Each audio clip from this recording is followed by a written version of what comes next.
Good morning students. Last class में हमने देखा था कि हमें किस तरह से ऑर्गेनिक कंपाउंड का एनालिसिस करना है और उसके बाद ई कंटेंट के फॉर्म में मैंने आपको सम इम्पॉर्टेंट हिंट्स वाला कंटेंट दिया था। साथ के साथ हमने एक ऑक्सैलिक एसिड को भी देखा। बिल्कुल उसी तरह से हमें बेंजोइक एसिड का भी लिखना है। तो उसके लिए भी हमारा ऑब्जेक्ट होगा to identify the given organic compound, यानी कि उद्देश्य हमारा रहेगा दिए गए कार्बनिक यौगिक की पहचान करना। इसके लिए जो आवश्यक उपकरण की आवश्यकता है वो है हमारे test tubes, tongs, holder etcetera. अब हमें किस तरह से लिखना है? सबसे पहले हम फिजिकल कैरेक्टरिस्टिक लिखेंगे, यानी कि भौतिक गुण। भौतिक गुण में सबसे पहले आएगा भौतिक अवस्था, यानी कि फिजिकल स्टेट। ये सॉलिड होता है, इससे हमें कोई निष्कर्ष नहीं मिलता है तो हमने वो खाली छोड़ दी। इसके बाद उसका हमें कलर लिखना है। कलर इसका वाइट होता है, लेकिन इससे भी हमें कोई निष्कर्ष नहीं मिलता तो ये भी हमने खाली छोड़ दी। इसके बाद हम लिखते हैं फ्लेम टेस्ट, यानी कि कंपाउंड का लिए हमें एरोमेटिक है या एलिफेटिक है उसके लिए, यानी कि टेस्ट फॉर एरोमेटिसिटी हमें लिखना होता है। अगर ये हमारा कंपाउंड क्योंकि एरोमेटिक है तो ये होगा बर्न्स विद सूटी फ्लेम, यानी कि काले धुएंदार ज्वाला के साथ ये जलता है तो उसका नेचर हो गया एरोमेटिक। इसके बाद हमें देखना है क्या ये यौगिक पानी में विलयशील है या अविलय है। हमें ये देखना है तो सॉल्टी इन वाटर, क्योंकि ये हमारा एरोमेटिक कंपाउंड है। ये हमारा आपका बेंजोइक एसिड जो है एरोमेटिक कंपाउंड है, ये पानी में, ठंडे पानी में इनसॉल्युबल है, लेकिन ये गर्म पानी में हमारा घुल जाता है।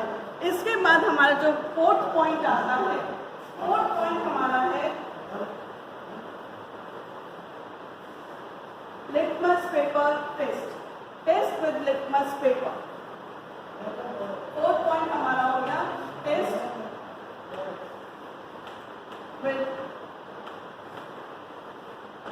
Litmus paper. यहाँ पे हम देखते हैं कि ये जो लिटमस पेपर है, तो blue litmus paper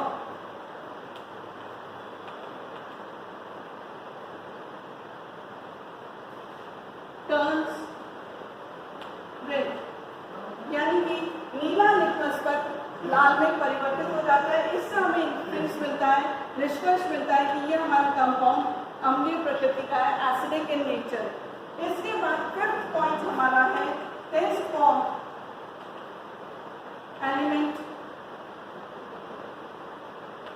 nitrogen, sulphur, halogen, या हम इसको लिखते हैं एलिमेंटल एनालिसिस, यानी कि तत्व नाइट्रोजन, सल्फर, हेलोजन के लिए परीक्षण। और इसमें हम देखते हैं कि हमें यहाँ पे नेगेटिव टेस्ट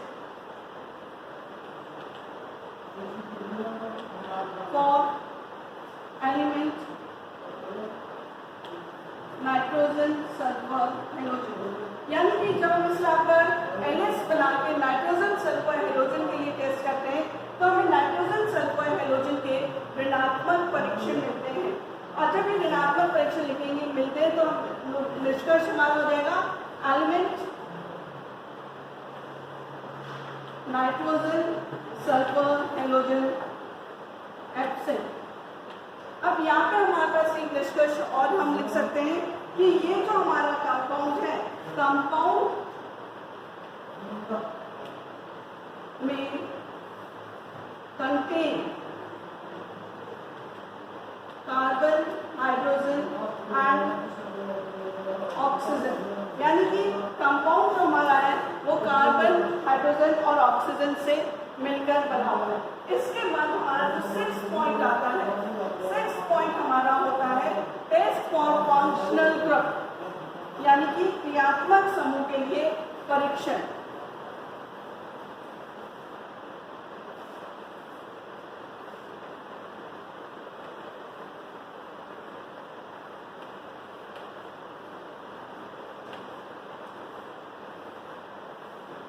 ये हमारा सिक्स्थ पॉइंट है और यहाँ पे हमें इसमें दो टेस्ट करने होते हैं।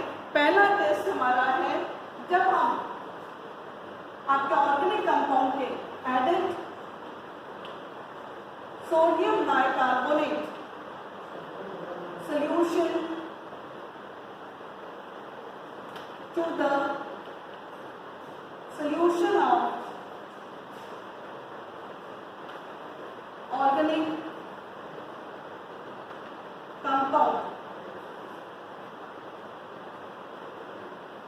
जब हम सोडियम बाइकार्बोनेट का सोल्यूशन हमारे ऑर्गेनिक कंपाउंड के सोल्यूशन में डालते हैं तो यहाँ पे हमें brisk gas has evolved with Briggs effervescence, यानी ये तेज बुदबुदाहट के साथ गैस निकलती है। इससे हमें निष्कर्ष मिलता है कि हमारे इसमें कार्बोक्सिलिक ग्रुप इज प्रेजेंट। इसी के बाद हमारा जो सेकेंड टेस्ट है इसमें हम वो हमारा है fruity smell test.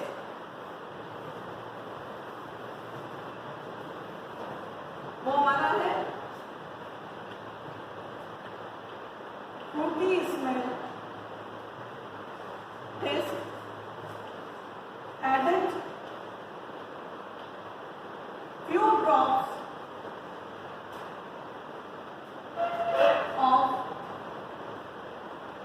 ethyl alcohol and concentrated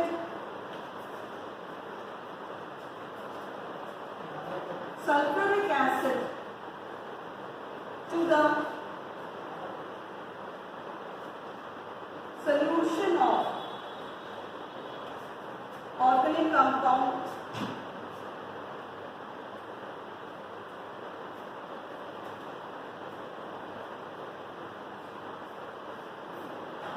और इसके बाद फेस को हीट करना होता है। देन हीटेड जब हम इसमें ऑर्गेनिक कंपाउंड के सोल्यूशन में हम इथाइल अल्कोहल और कॉन्सेंट्रेटेड सल्फ्यूरिक एसिड डालकर हीट करते हैं तो हमें यहाँ पे फ्रूटी स्मेल इज ऑब्जर्व, यानी कि हमें फलों जैसी इसमें गंध प्राप्त होती है। इससे निष्कर्ष निकलता है कि हमारे इसमें कार्बोक्सिलिक ग्रुप इज प्रेजेंट। अब फंक्शनल ग्रुप पे टेस्ट करने के बाद इसमें हमें यहाँ पर लिखना होता है 7 पॉइंट हमारा है मेल्टिंग पॉइंट। क्योंकि हमारा कंपाउंड सॉलिड है तो इसमें हमें यहाँ पे मेल्टिंग पॉइंट हमें लिखना होगा और मेल्टिंग पॉइंट 7 पॉइंट हमारा हो गया मेल्टिंग पॉइंट।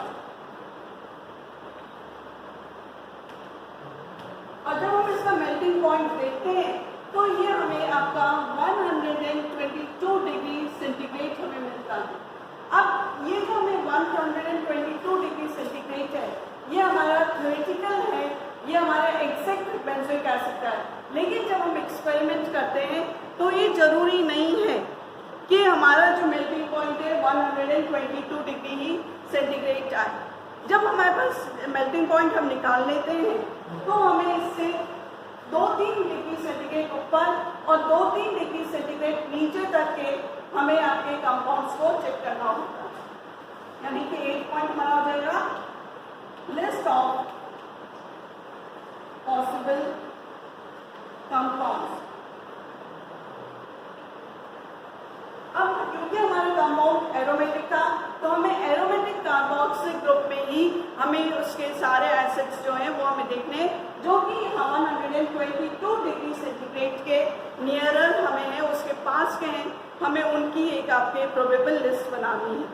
वो लिस्ट बनने के बाद 9 पॉइंट हमारा हो जाएगा कंफर्मेटिव टेस्ट।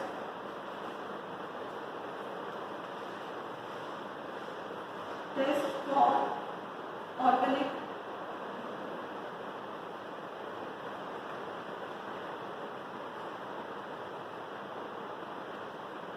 अब इसका जो कंफर्मेटिव टेस्ट है वो टेस्ट हमारा है कि जब हम आपके ऑर्गेनिक कंपाउंड यानी कि जो भी हमारा कार्बोक्सिलिक ग्रुप है, क्योंकि हमें आपका देखना है मेल्टिंग पॉइंट 122 डिग्री आया है, तो हमें यहाँ पे जो टेस्ट है, टेस्ट फॉर ऑर्गेनिक कंपाउंड, तो हम यहाँ पे करते हैं एडेड न्यूट्रल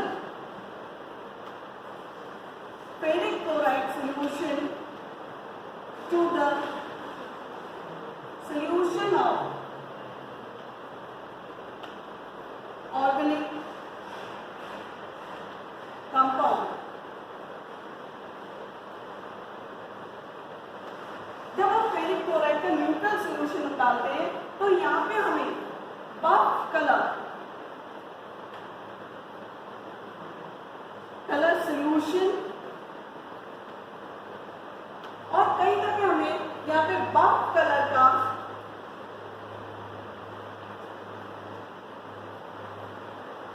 प्रेसिपिटेट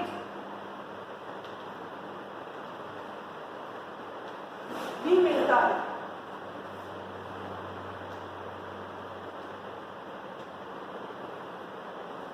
अब ये बफ कलर का जो सोल्यूशन है या बफ कलर का जो प्रेसिपिटेट है, ये कंफर्म करता है कि हमारा जो कंपाउंड है बेंजोइक एसिड है। बेंजोइक एसिड कंफर्म, ये हमारा बेंजोइक एसिड का टेस्ट। अब जब हमारे पास बेंजोइक एसिड कंफर्म हो गया है, उसके बाद हम इसकी डेरिवेटिव बनाएंगे।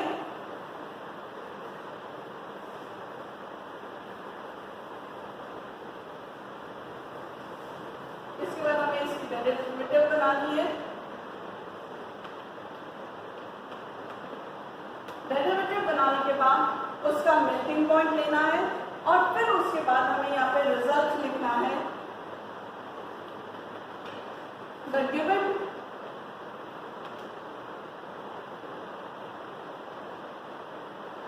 Organic compound is benzoic acid.